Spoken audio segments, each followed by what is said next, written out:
ఇటువంటి కృష్ణయ్య గారు లాంటి వాళ్ళు కొన్ని వేల మంది బాధితులు ఈ చట్టం ద్వారా నాటి చట్టం ద్వారా ప్రత్యక్షంగా నష్టం కలిగింది అని తమరికి ఈ వేదిక ద్వారా తెలియజేస్తున్నాను అధ్యక్ష మనం చిన్నప్పుడు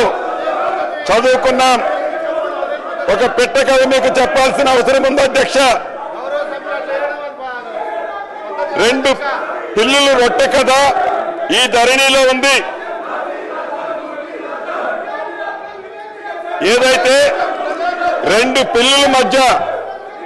ఒక రొట్టె కథ గ్రామీణ ప్రాంతాల్లో కథలుగా చెప్పుకుంటారు అధ్యక్ష ఆ కథ ఏంటంటే ఒక రొట్టె ముక్క రెండు రొట్టె ముక్కలు ఉంటాయి అధ్యక్ష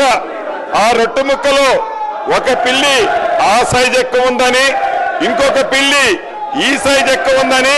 కోతి పంచాయతీ చేస్తుంది అధ్యక్ష చివరికి రెండు పిల్లుల్ని కాదని ఆ రెండు రొట్టె ముక్కలని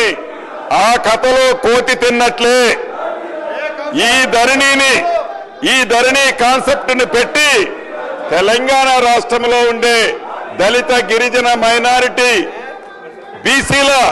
వేలాది ఎకరాల భూములని ఆనాటి పెద్దలు కోతి సామెతలాగానే తన్నుకుపోయారు అధ్యక్ష ఈ ధరణిని పెట్టి అదే రకంగా ఇటు రాష్ట్రంలో అటు దేశంలో 2014 ముందు కాంగ్రెస్ ప్రభుత్వం తీసుకొచ్చిన రెవెన్యూ చట్టాలు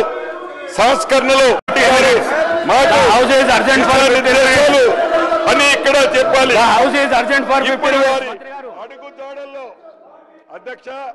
ఇది ఏమి సంస్కృతి అధ్యక్ష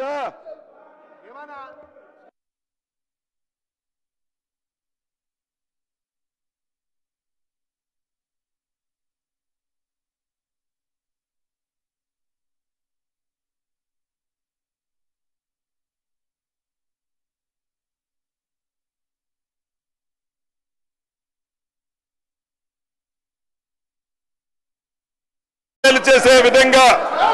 కౌలు రక్షిత చట్టం తీసుకొచ్చిన నాటి ముఖ్యమంత్రి శ్రీ